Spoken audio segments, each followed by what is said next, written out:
everyone. Let's start with segmenting words into each individual sound or phoneme that we hear. Say go. Go. Now take your chopping hands and say each sound in go. G, O. Great, let's keep going. Say fun. Fun. F, lip. Lip. L, I, p. Rough. Rough.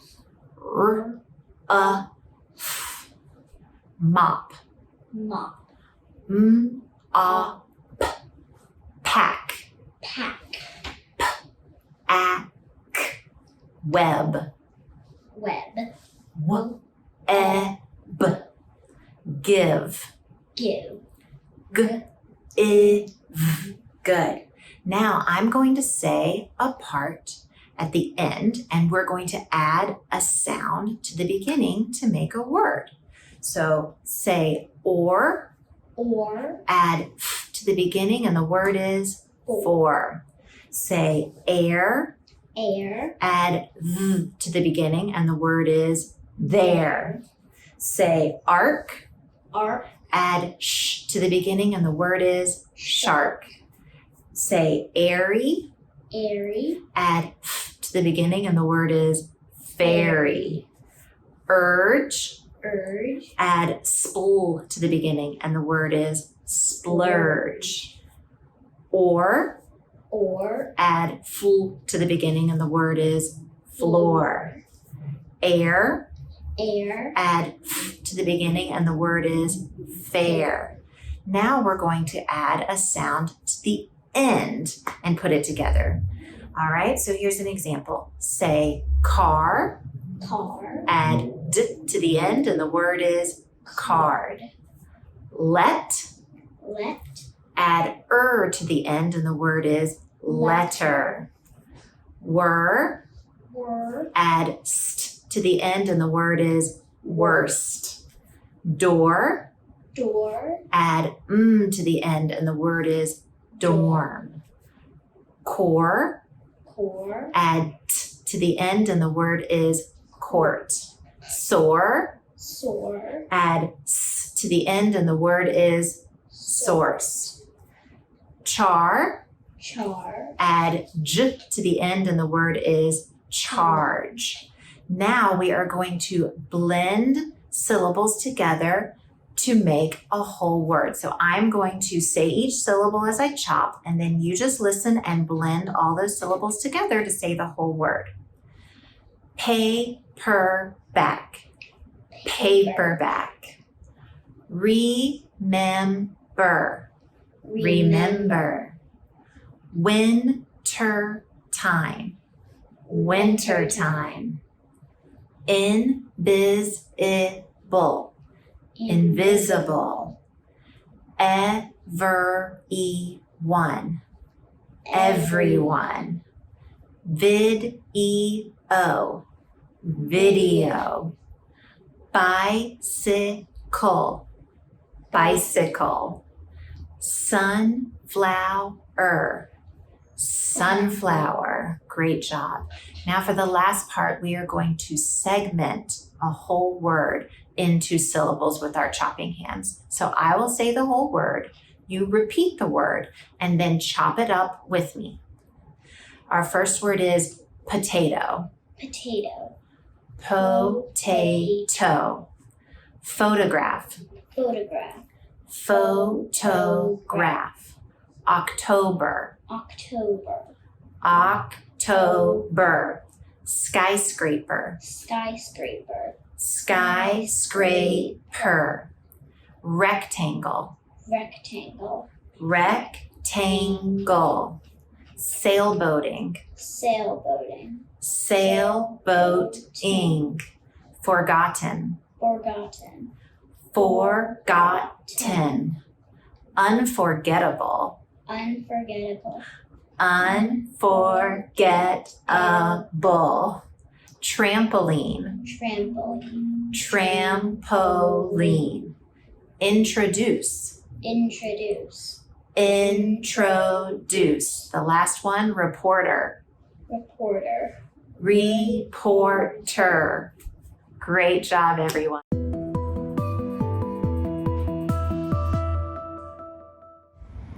Hi everyone! Today I'm going to teach you how to use the Bumpy words strategy to help you practice your high frequency words. Before we begin, you'll need a few things. You'll need some blank paper, a red crayon or another color if you don't have red, and something that's not smooth, like this speaker that I found in my house or this basket. And if it's a really nice day like it is today, you could even go outside and use the sidewalk like I'm going to. Let's get started. The high frequency word that I chose to practice with you today is friend. Read it with me. Friend. Let's use it in a sentence. Sergio is my friend. To help us really learn the word friend, we're going to use the Bumpy words strategy. So I'm going to take my blank piece of white paper and lay it down on the sidewalk, get my red crayon, and I'm going to carefully copy the word friend. While I write the word, I'm going to name each of the letters like this. Watch. F, R, I, E, N, D.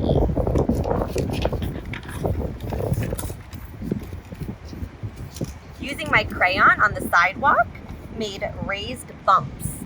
Because friend is a long word, I'm going to scoop up parts of it with my red crayon into chunks that I'll remember better, like this. F-R-I-E-N-D. Now that I made these chunks, I'm going to take my finger and trace the crayon bumps. While I trace them, I'll name each letter like this. F-R-I-E-N-D.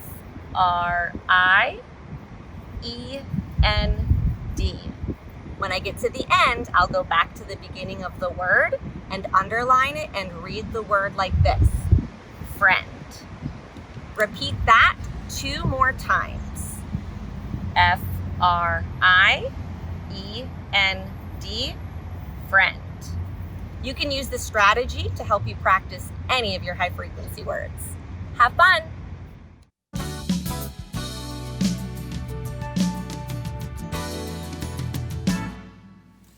Today in phonics, we're learning about silent E. Last episode, we talked about how a vowel is a special letter in our alphabet because it can make 2 sounds, a short and long sound. But how does a vowel sound change from short to long? That's where silent E comes in. The silent E is at the end of the word, like in the word made. The E doesn't make a sound when it's at the end of the word, made. The silent E changes any vowel to a long sound. For example, I have the word mop. The O is making its short sound. When I add silent E to the end, the vowel sound changes from ah to o, mope. Same with the word tub. The U is making its short sound. When I add the silent E to the end, the short sound changes to the long sound oo, tube. Finally, in the word spin, the I is making its short sound I. When the E is added to the end, it changes the I sound from I to I, and we have spine. We can use patterns with silent E to help us read and write new words. For example, if we look at the word spine, and I take away the S and P and leave the ending part ein, and add an F to the beginning, I have the new word fine. If I change the F to an M, now I have the word yes, mine. If I change the M to an L, I now have a new word. You got it, line. Last one. If I change the L to a D, I have the new word, dime. One last tip. Watch out for words like have. These words have a silent E on the end, but the vowel sound does not change from short to long. Remember, when you're reading and writing, a silent E can be a sign that the vowel sound is going to be long.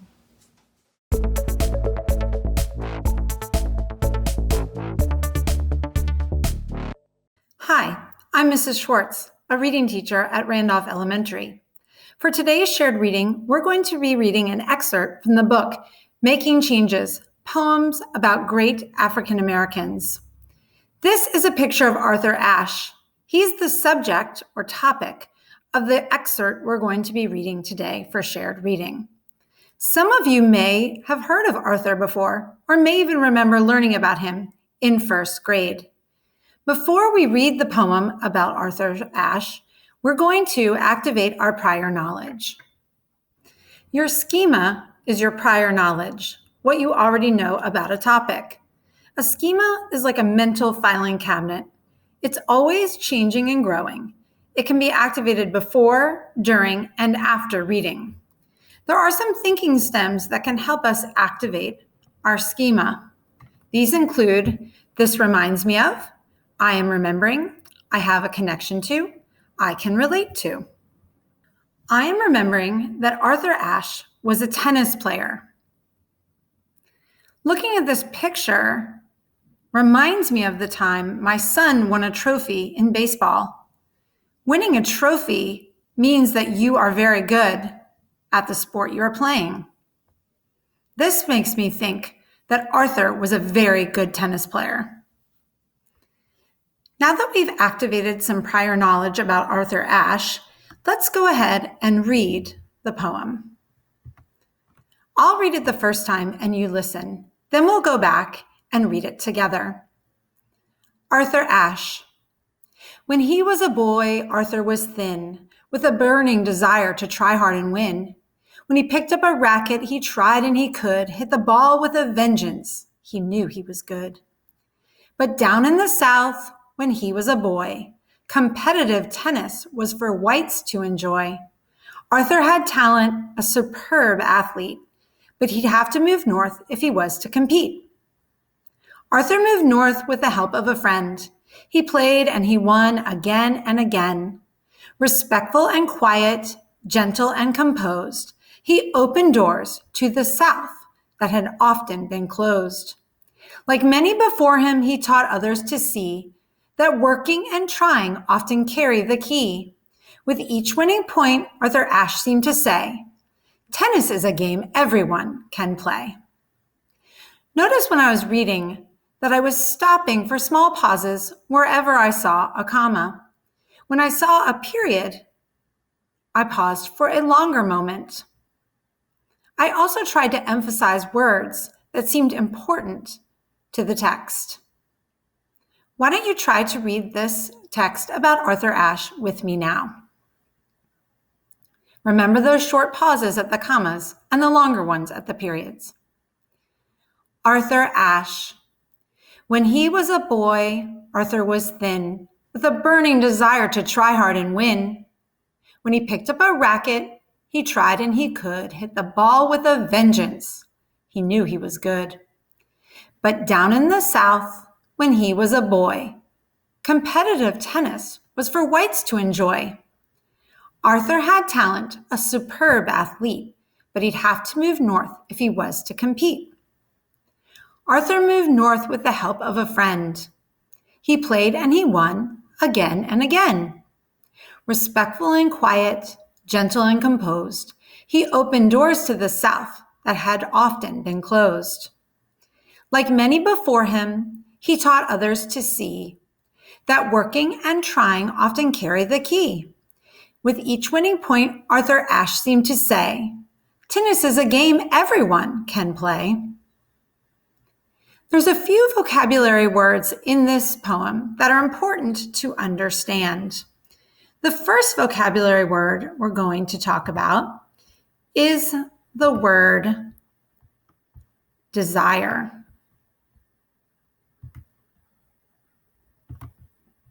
Desire is right here in our text.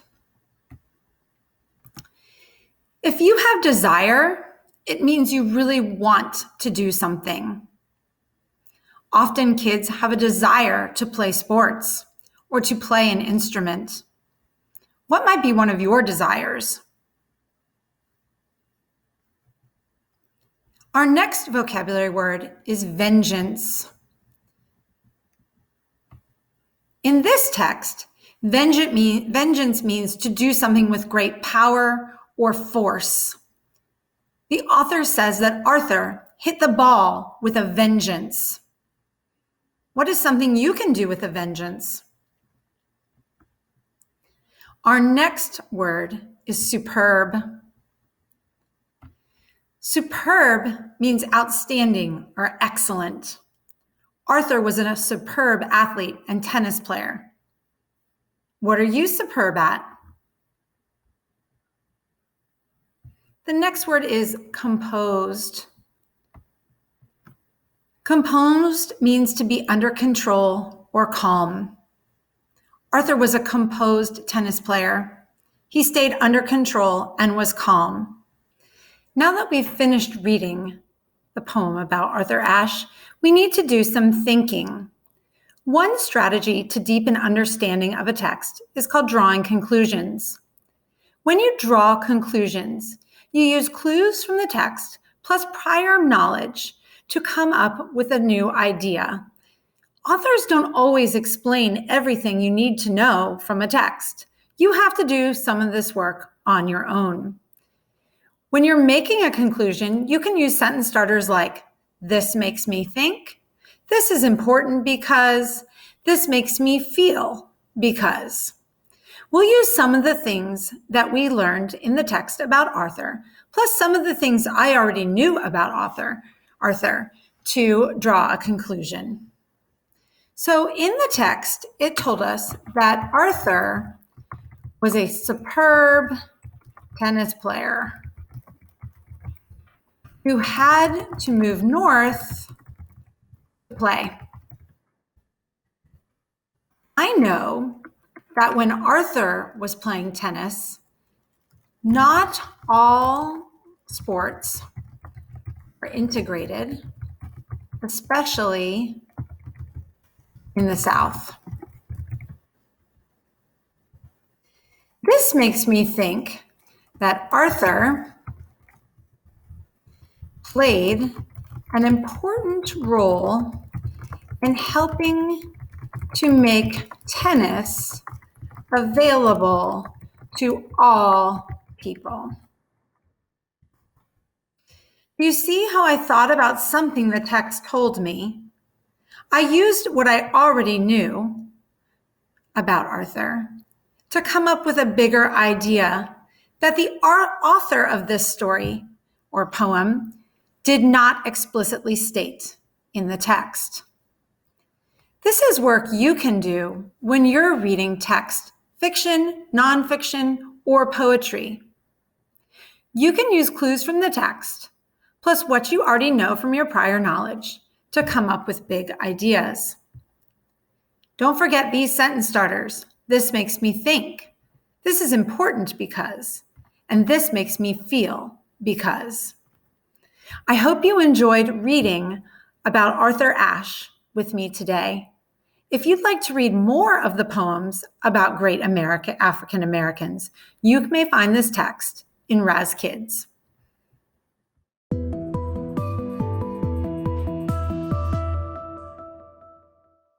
Hi readers, my name is Miss Harvey and I'm a second grade teacher at Taylor Elementary School. Today I'm going to be sharing a realistic fiction text with you called The Bird's Nest. This is a story about a little girl named Rima who is a Syrian refugee living in the United States. Now the characters in our stories have feelings just like we do. Sometimes those feelings are positive, like happy, excited, amazed. But other times those feelings can be negative, like afraid or angry or nervous. It's important to learn more about the characters by thinking about how they feel. But the author doesn't always come right out and tell us just how the character's feeling. So that's where I need your help today.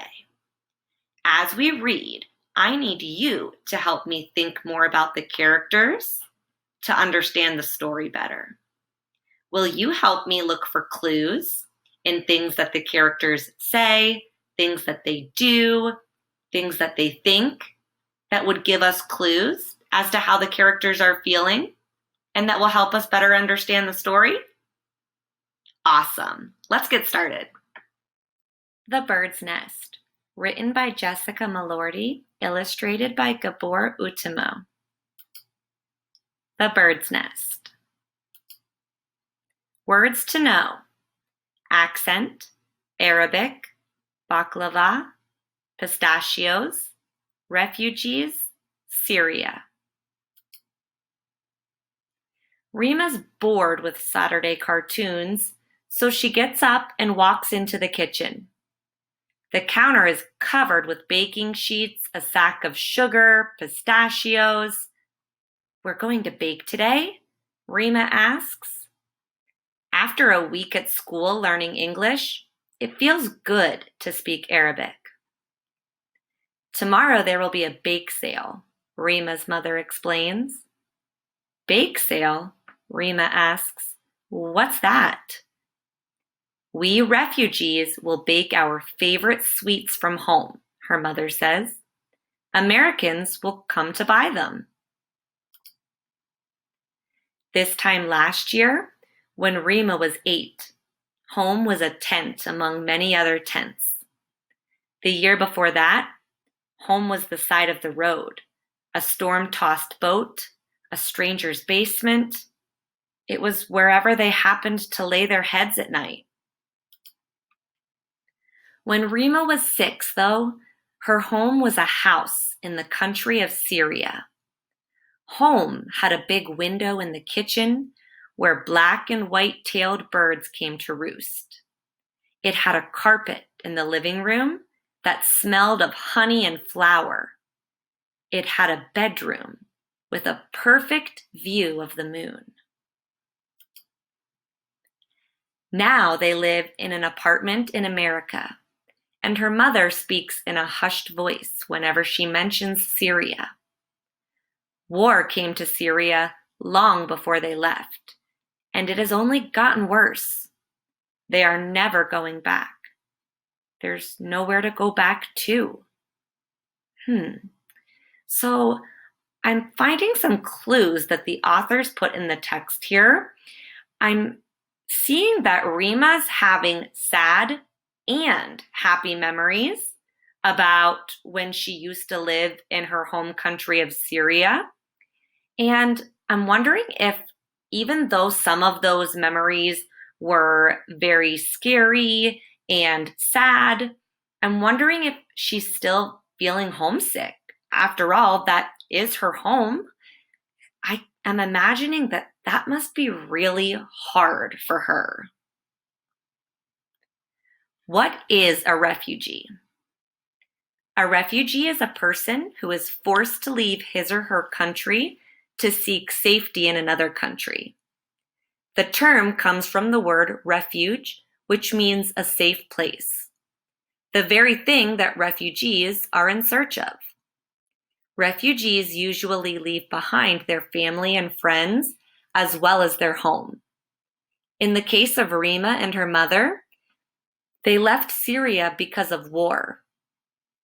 Since 2011, millions of Syrian families have fled their country and become refugees all over the world. Her mother opens the refrigerator and pulls out a box of dough noodles. Rima grabs some pistachios and begins to chop them. They haven't baked together in forever, and they're making bird's nest baklava. When they are done, the pistachios will sit inside the dough, just like little eggs in a nest. Rima begins to hum an old song she loves from home. So now I'm noticing that Rima's really focusing on those happy memories. She's thinking about baking together with her mom. She's singing When I look at the illustration, I can see that she's got a cheerful, happy look on her face, and her mom is smiling as well. The next day, the bake sale is crowded and noisy. Everywhere Rima turns, she sees the sweets of her childhood, and beyond them, a long line of families waiting. What if the Americans don't like Syrian baking? They ooh and ah, though, pointing at the trays. What are these called? They ask in English before trying to repeat the food names in Arabic. Rima thinks it's fun to teach someone else a new language for a change. Delicious, they say, one by one, after biting into the baklava, and Rima blushes with pride. So I'm thinking that Rima was feeling nervous. She wasn't sure. She was thinking, are the American people going to like her desserts? But now I can tell that she's feeling really proud. She seems like she's proud of her country, proud of her baking. The clue that the author gave me here is that she blushes with pride. Her cheeks are kind of turning pink, and I can imagine her just lighting up. So now I'm wondering, is Rima starting to adapt to her new home and feel more comfortable here? Rima and her mother return the next week and the next. Their bird's nest baklava is the star of the bake sale. Rima thinks people can taste the joy that she and her mother share in the kitchen. Joy and peace, after 3 years of living as refugees, never settled or safe enough to bake together. One week, a boy named Andy from Rima's school stops by her table with his family. At my house in Syria, birds built nests just like this outside our kitchen window, Rima tells him. When Andy hands her $3 bills, Rima says, "Yislamu." "Sorry," she adds, blushing. "Yislamu" is how we say thank you in Syria. "Yislamu then," says Andy, lifting her baklava with a grin. Rima and Andy don't talk at school. He plays during recess with the other boys, and Rima spends half the day learning English. But every weekend, Andy and his family return to the bake sale. Each time, Andy asks Rima how to say something new in Arabic. Hello, goodbye, you're welcome. Rima says the words clearly and slowly. Andy's accent is awful, but she knows not to tease. Rima doesn't like it when the kids at school tease her about her English.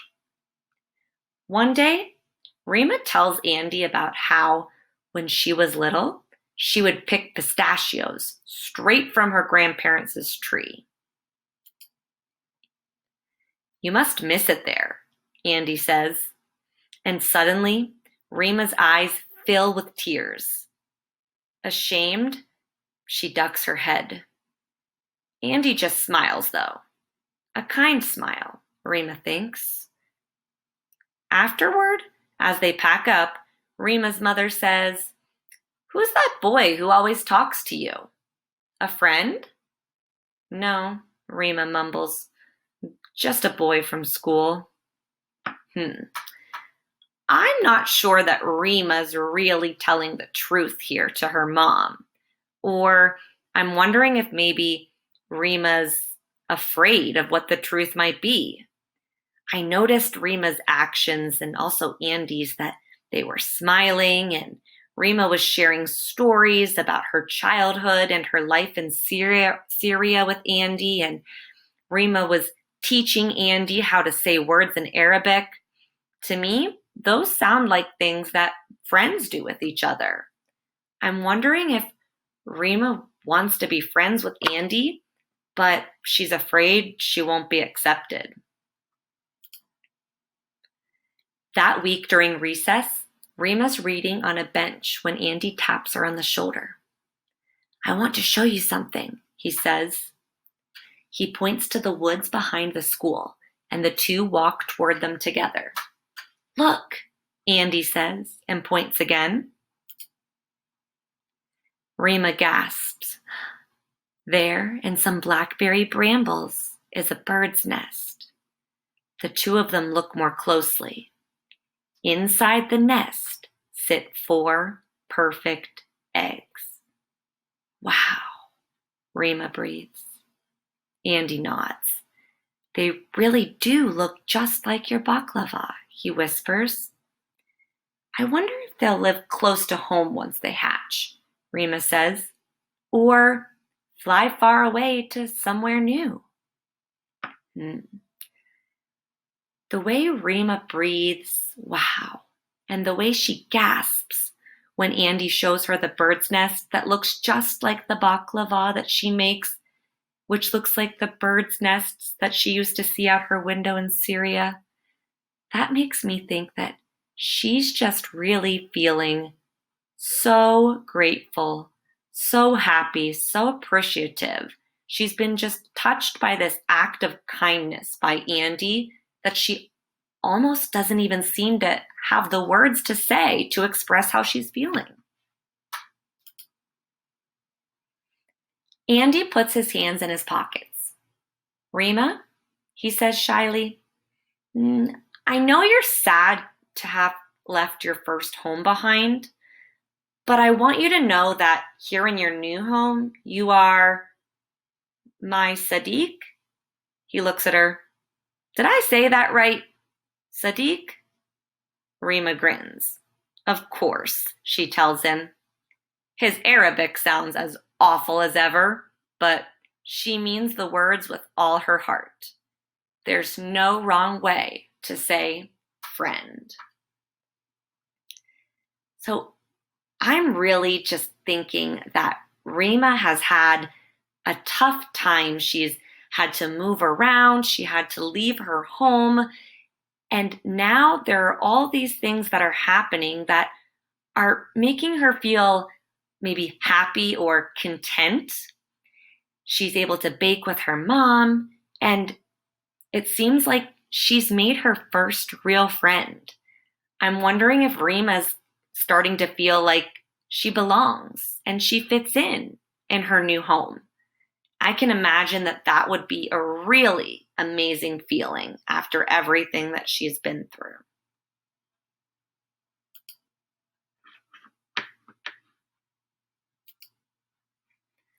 Although this is a realistic fiction text, which is a made-up story from the author's mind, it does contain some facts and information.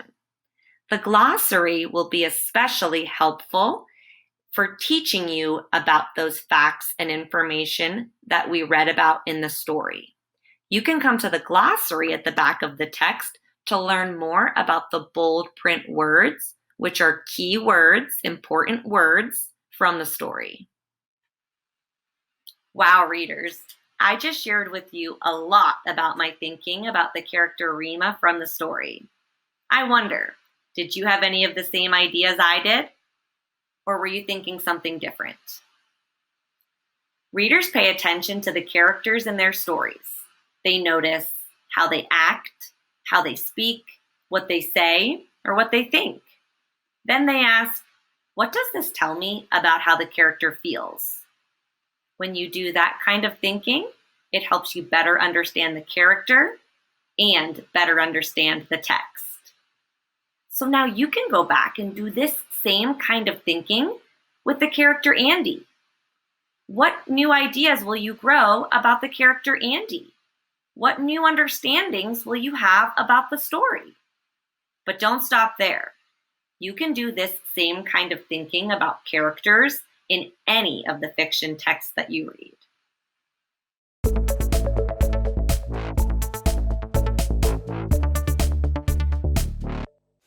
Hi everyone, my name is Miss Berg and I teach 2nd and 3rd grade at Campbell Elementary.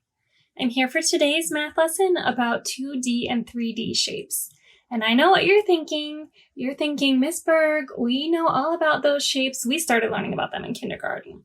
But today's lesson is especially made for 2nd and 3rd graders because it's all about using advanced vocabulary to talk about the features of 2D and 3D shapes and to start comparing them. So let's go ahead and get started. The learning target for today's lesson is I can compare and contrast 2D and 3D figures. There are a lot of important words in this learning target, so let's break it down. The first important word is compare. Compare means to tell how things are the same or similar. Contrast is another important word. It means to tell how things are different. And figures is another important word that is more advanced, and it's perfect for 2nd and 3rd graders. It's just a fancy word for shapes. Let's start with a warm-up called Which One Doesn't Belong? When we do this activity, all the answers are good, as long as you can describe your thinking. So, you might use words like rectangular prism, sphere, cylinder, or circle. And you might also use words like two-dimensional or 2D, three-dimensional, 3D, flat, solid, blue, orange, round, or right angles. So, which one do you think doesn't belong?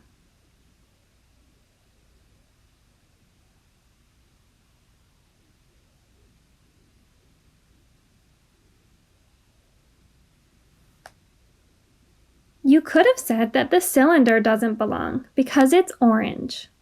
Or you could have said that the circle doesn't belong because it's the only one that's flat. There could have been lots of other great answers too. I wish I could have heard them all. So, some important vocabulary. I know you've heard of 2D and 3D. 2D means two-dimensional. That means things that are flat. And a great 2nd and 3rd grade word for 2D shapes is plane figures. I don't mean plain like not fancy. This is a homophone. It's plain like flat. And I remember this one because it's the same word plane as an airplane. Hold out your arms like an airplane's wings. They're kind of flat, right? So circles, squares, triangles, and rectangles are all 2D shapes. They are all plane figures. 3D, on the other hand, means three-dimensional. That means solid. You can hold it in your hand. And we call these space figures. Like they take up space.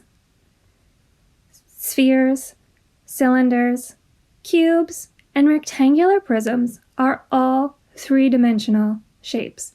They are all space figures. When we talk about them, we also can use important vocabulary to talk about their parts or their attributes. So, for 2D shapes, we talk about how they have sides. Here's an example of the side of this square. And we talk about how they have angles.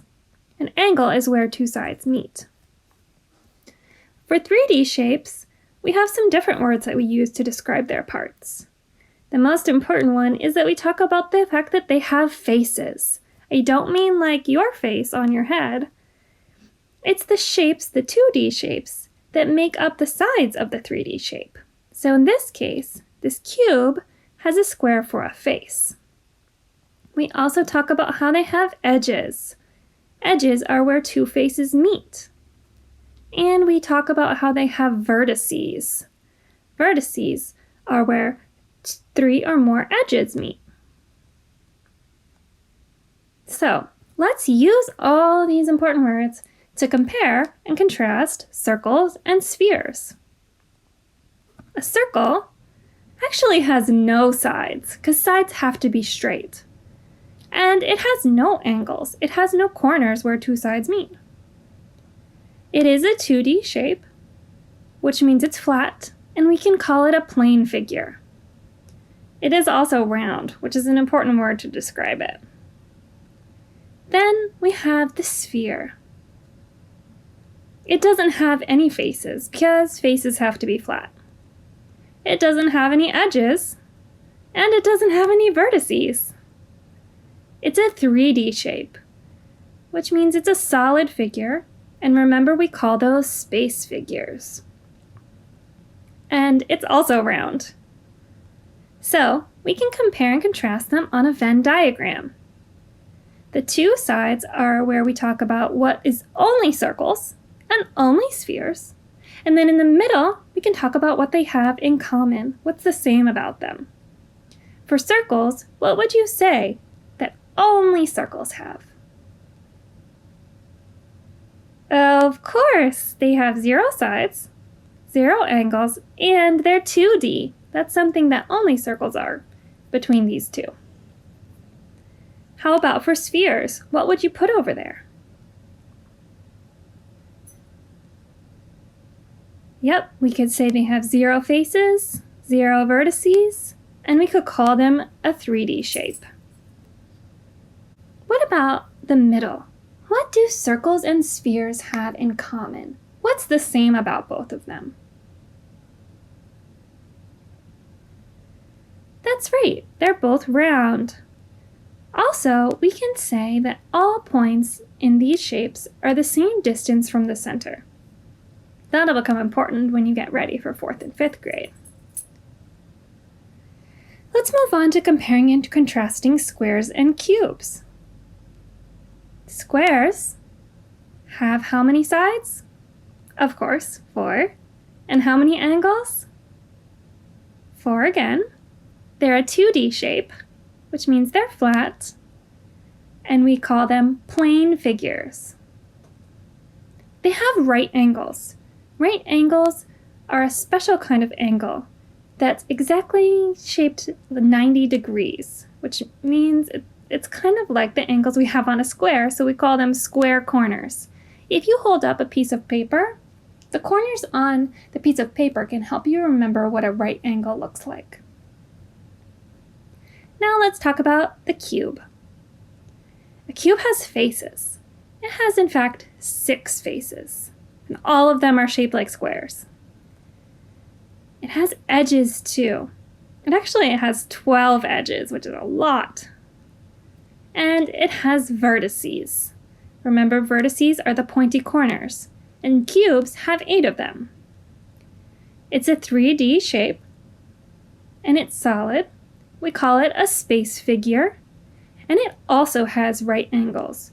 Those corners that look just like the ones you see on a square, just like the ones you see on the corner of a piece of paper. So, let's fill in this chart. What are some things that are true for squares, true for cubes, and then some similarities? That's things that are true for both squares and cubes, or how they're related. Let's start with squares. What do we know about them? I bet you had lots of great ideas. These are the ones that I put. It is a flat figure. It has 4 sides.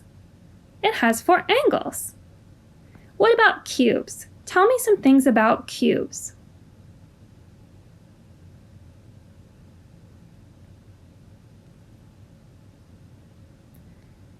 I bet you had lots of good ideas. Mine were, it is a solid figure, it has 6 faces, it has 8 vertices, and it has 12 edges.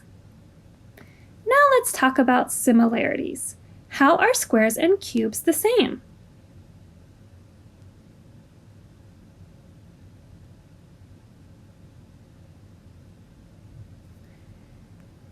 I said that they're the same because all the faces on the cube are squares, so that's how they're related.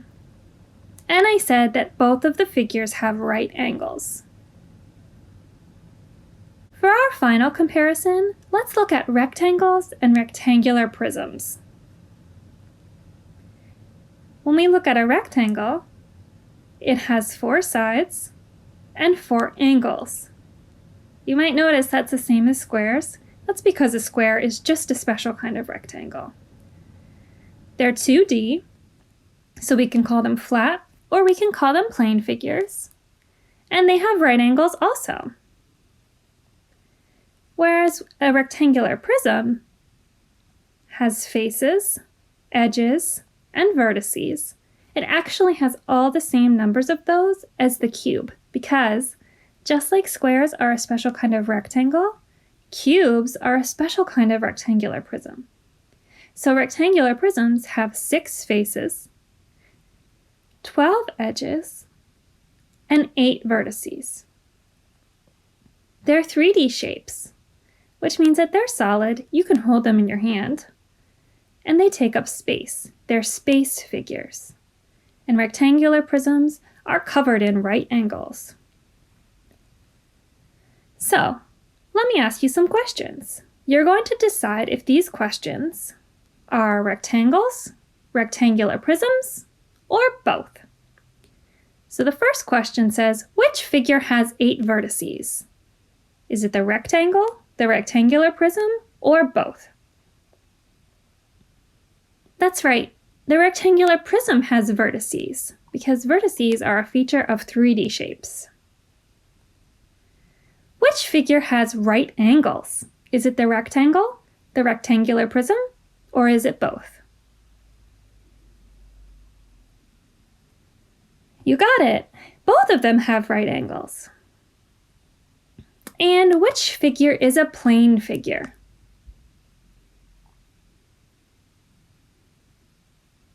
That's right, it's the rectangle. A plane figure is one that's flat, just like the wings of an airplane. Our learning target today was I can compare and contrast 2D and 3D figures. I want you to hold up your hand and rate yourself from fist to 5. How are you feeling about this learning target? A fist means, I really don't get it at all. A 1 or a 2 means you're starting to get it. A 3 means you're on your way, but it's still a little bit tricky. A 4 means, oh yeah, you've got this. And a 5 means you could teach this to another kid if they were having trouble. How are you feeling about our learning target? Hold up your hand from fist to 5. Today, our family math tip is all about finding 3D shapes around your house and noticing the 2D shapes that they are composed of. So, I raided my pantry and I found a cylinder and I found a rectangular prism. And I'm going to just take a piece of paper and you can place the 3D figures on the paper and trace the 2D faces. So I've got a circle on one end of the cylinder, a circle on the other end of the cylinder. I'm just placing them on the paper and tracing it. And I also have a curved surface on the cylinder. And that's kind of important for kids to start understanding that curved surfaces are not the same as faces. So I've got my 2 circles and I've got a curved surface, and that's what this 3D shape is composed of. So talking about the connections between 2D shapes as faces of 3D shapes is a great extension activity for kids. And you might even notice that some of them, like I already did my rectangular prism, and you might notice that some of the faces are actually the same, like equal to each other. That's going to help them when they get to 4th and 5th grade and start thinking about area and volume and things like that. So thanks so much for joining us today.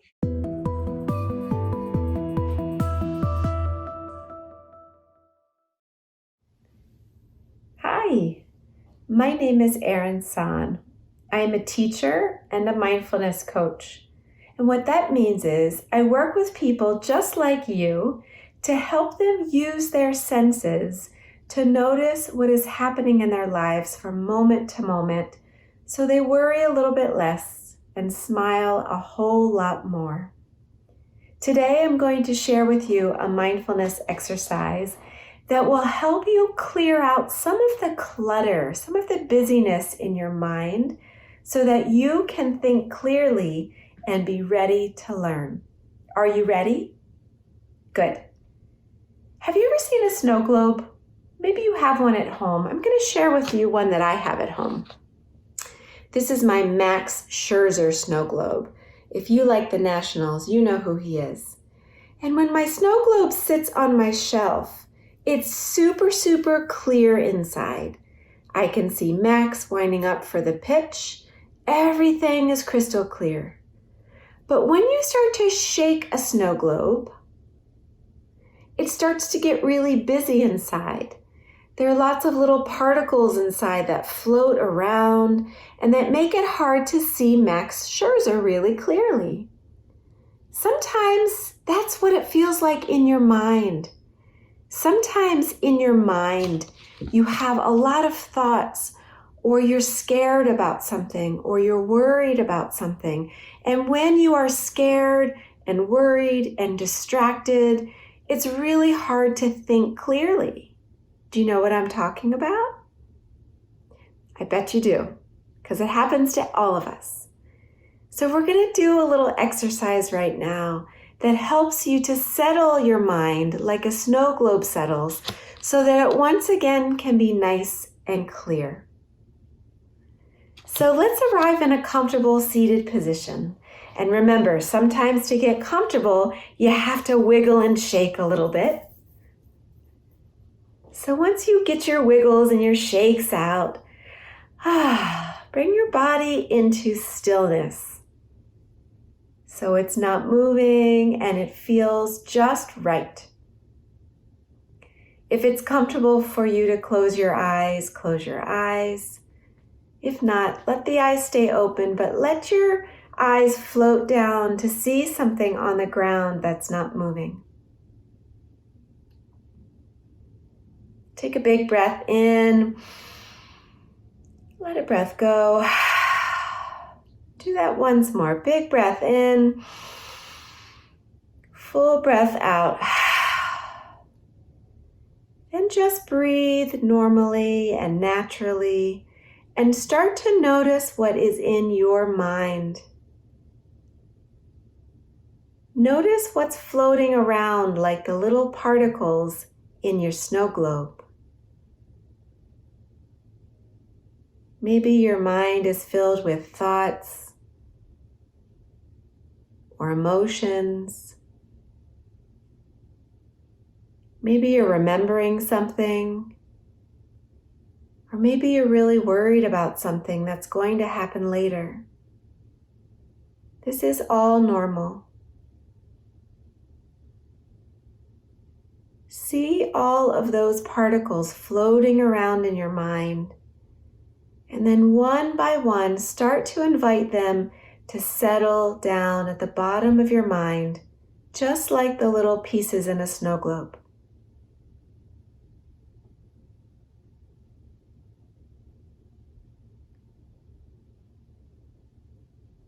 Letting your thoughts start to settle.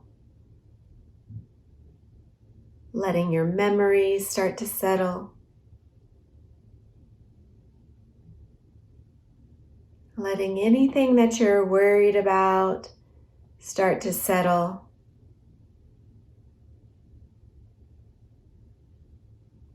And when you start to do that, it invites a sense of peace,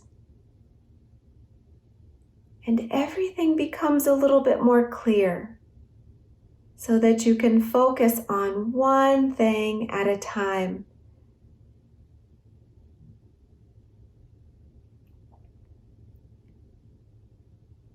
So when you're ready, open your eyes again. And just remember, your mind can be like a snow globe, but you can make the choice to settle everything so that you can think clearly and be ready to learn. Thank you so much for practicing mindfulness with us today. I'll see you again soon.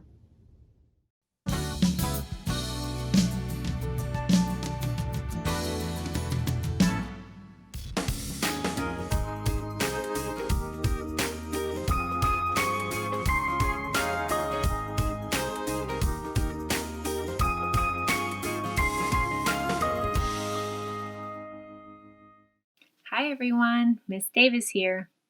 I hope you've been able to meet with your teacher and talk about your goal.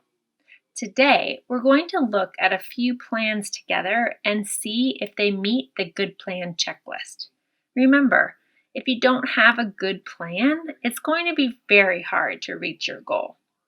Practicing making a good plan will help you be successful. But first, let's get our brains warmed up. We're going to play another round of sentence switcheroo. Let's review the rules. You're going to listen to me read a sentence twice. Rule 1 is if one word is different the second time, give me a clap. Rule 2 is if more than one word is different the second time, stand up. And rule 3 is if no words are different the second time, stay seated. Let's go. A good plan should make sense. A good plan should be short. 2 words were different. Make sense, then be short. Hopefully you're standing. Okay, let's go to number 2. Practicing helps you build your brain. Practicing helps you build your brain. Rule 3, no words were different. Hopefully you're still seated. Let's do another. The first step of my plan is to draw a picture. The last step of my plan is to paint a picture. 2 words were different. First and last, and then draw and paint. Hopefully you're standing. Let's do one more. Making a plan will help you achieve your goal. Making a plan will help you reach your goal. Hopefully you give me a clap. First I said achieve, and then I said reach. All right, your brain is getting stronger and we're all warmed up. Together, we're going to look at 2 plans and see if they meet the good plan checklist. A good plan makes sense, is simple, and you can do it. So let's look at scenario 1. You need to clean your desk, and it's very, very messy. Plan 1. Take everything out of your desk.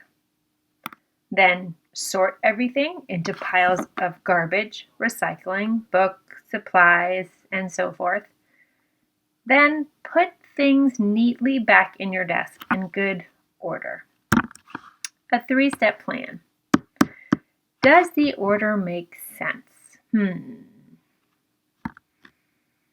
Well, you would have to take everything out first in order to actually sort it into piles and then know what needs to go back in your desk.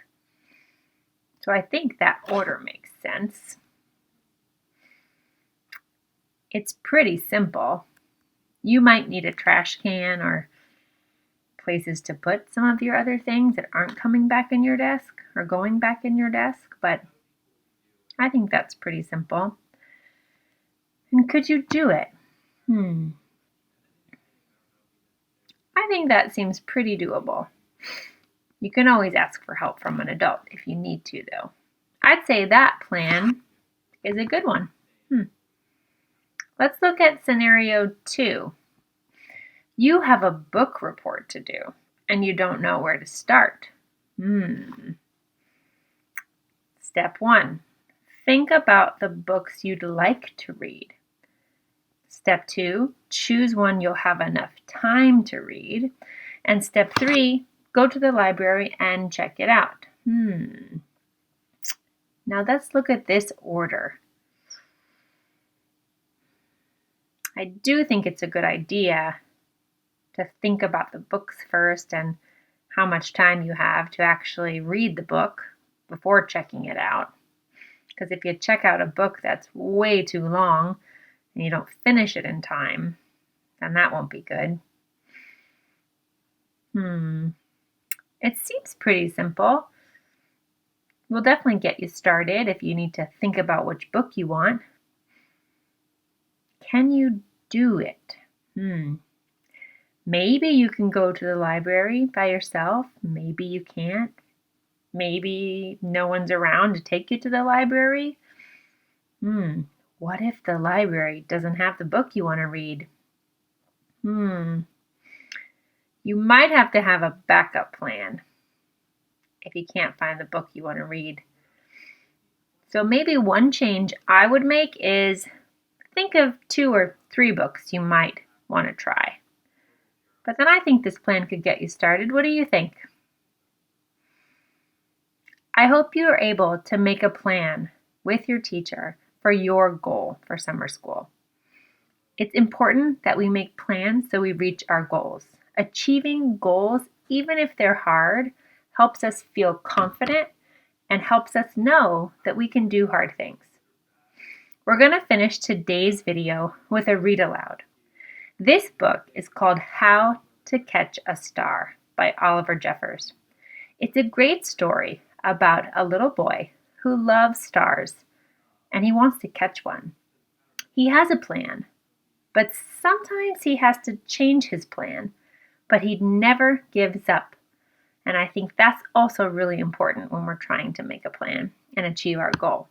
I hope you enjoyed this story, and I'll see you next week. How to Catch a Star by Oliver Jeffers. Once there was a boy, and the boy loved stars very much.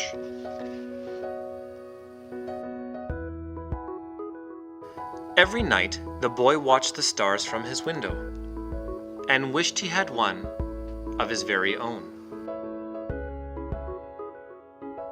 He dreamed how this star might be his friend. They would play hide and go seek and take long walks together.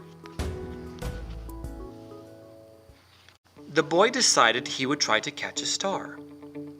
He thought that getting up early in the morning would be best, because the star would be tired from being up in the sky all night. So the next day he set out at sunrise, but he could not see a star anywhere. So he sat down and waited for one to appear. He waited, and he waited, and he ate lunch, and he waited,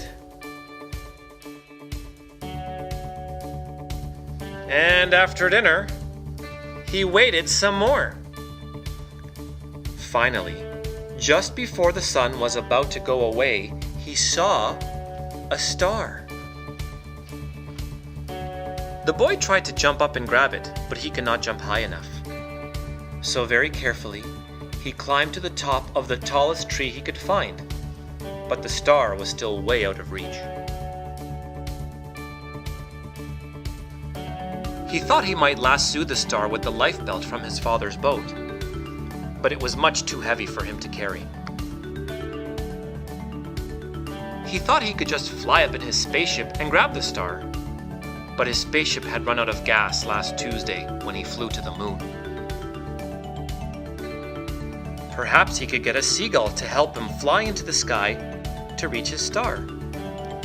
But the only seagull he could find didn't want to help at all. Some birds are just like that. The boy thought he would never catch a star. Just then, he noticed something floating in the water. It was the prettiest star he had ever seen. Just a baby star. It must have fallen from the sky. He tried to fish the star out with his hands, but he couldn't reach it. Then he had an idea. The star might wash up on the shore. He ran back along the jetty to the beach. And then he waited, and he walked, and he watched, and waited. And sure enough, the star washed up on the bright golden sand. The boy had caught a star of his very own. And that's the end of the story.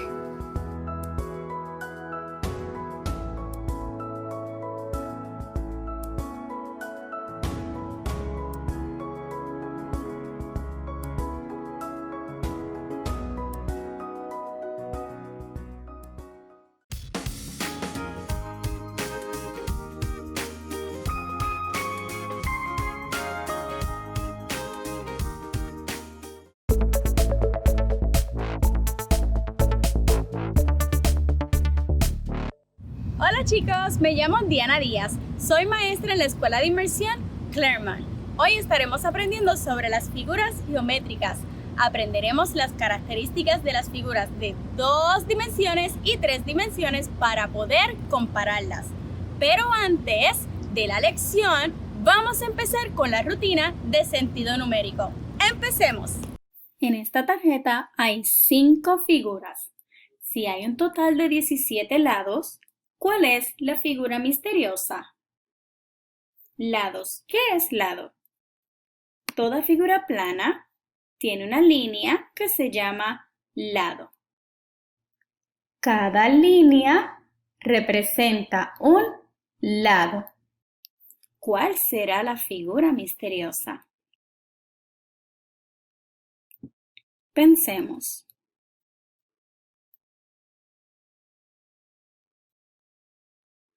¿Ya pensaste en la figura?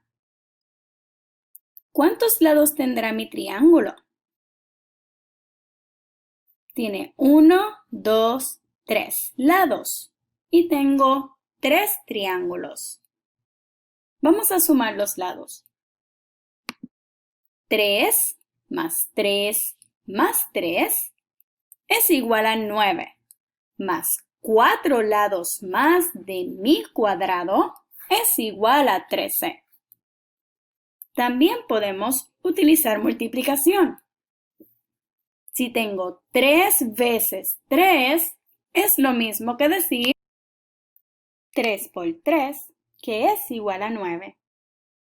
Y 9 más los 4 lados del cuadrado igual a 13. ¿Y cuántos lados faltan para llegar a 17? 4 lados. 13 más 4 igual a 17. ¿Cuál será entonces la figura misteriosa? Podría ser un cuadrado. Tiene 4 lados. ¿Habrá alguna otra figura misteriosa? Un rombo o paralelogramo. ¿Habrá alguna otra figura misteriosa? ¡Un trapecio! Realmente, cualquier cuadrilátero está correcto.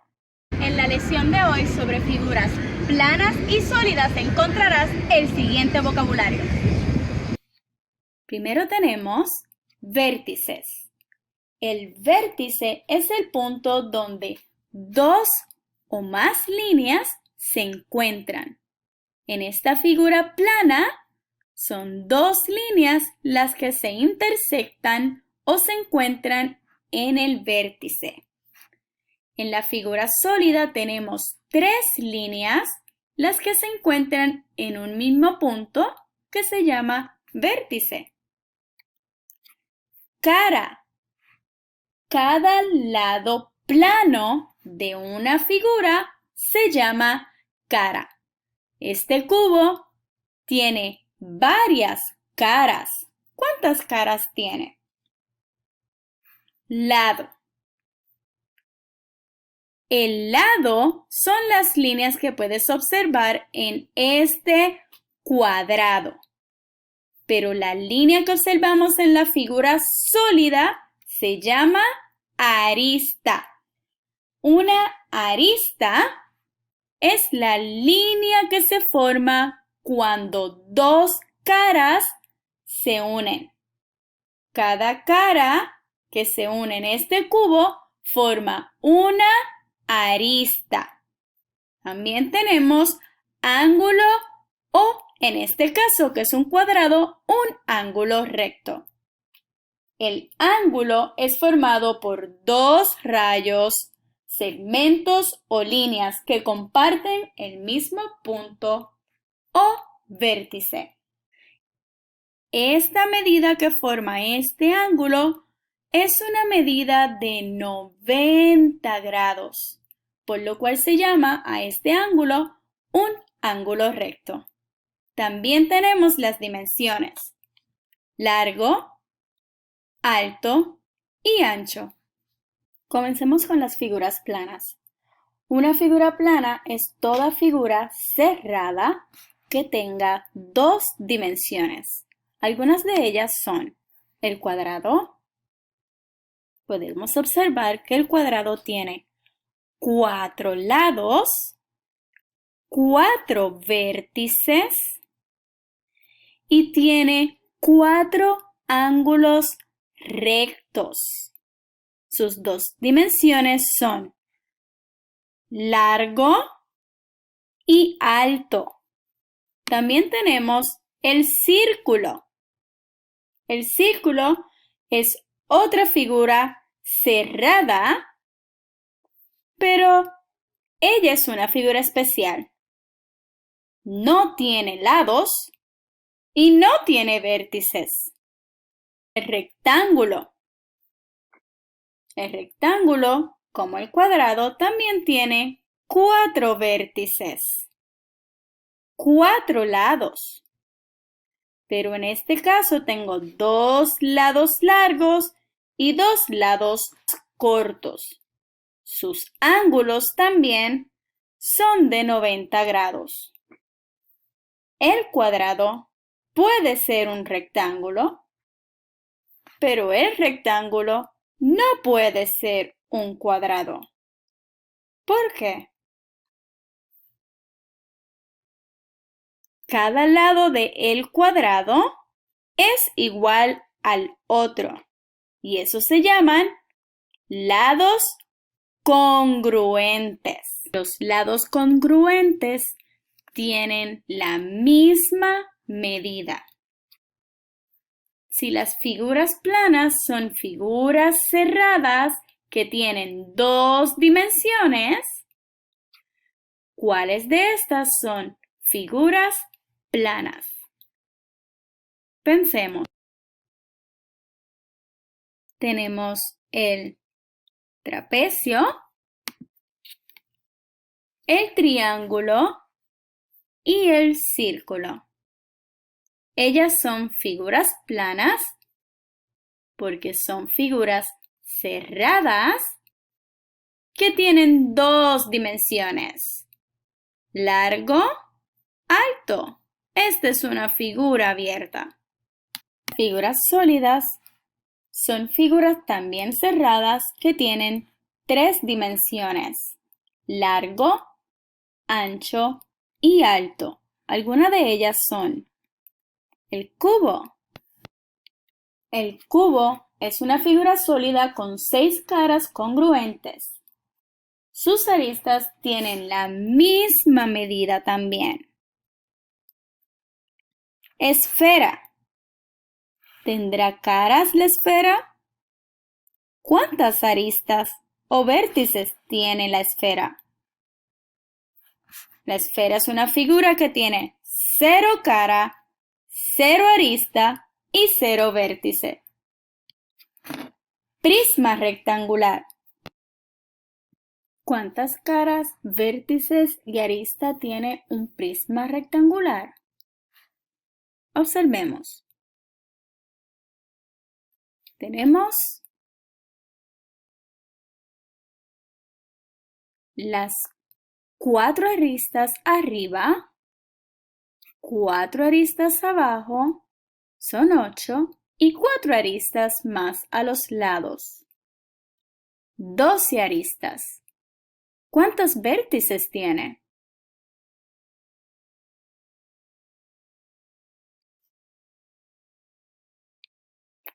Cuatro arriba, 4 abajo, 8 vértices. ¿Y cuántas caras? Si vemos la plantilla, de mi prisma rectangular, podemos observar también cuántas caras tiene. 1, 2, 3, 4 y 2 más son 6. Las figuras geométricas las podemos encontrar en todos lados. Vamos a ver si encontramos algunas. Sígueme. Esta pared está construida con losas en forma de cuadrados. ¿Cuántos lados tiene un cuadrado? ¿Ves a mi alrededor? ¿Qué figuras observas en el piso? ¿Qué características tiene? Aquí me encontré una figura sólida. Tiene 3 dimensiones. Alto, largo y ancho. Todas sus caras son cuadradas. Tiene vértice, arista y ángulo recto. ¿Qué figura es? Otras figuras que encontré mientras caminaba por la comunidad. ¿Cuáles puedes observar? ¿En qué son iguales? ¿En qué son diferentes? Comparemos usando un diagrama de Venn. En este caso voy a utilizar las figuras que encontré en la comunidad. Tengo aquí un cuadrado y un cubo. ¿En qué son iguales y en qué son diferentes?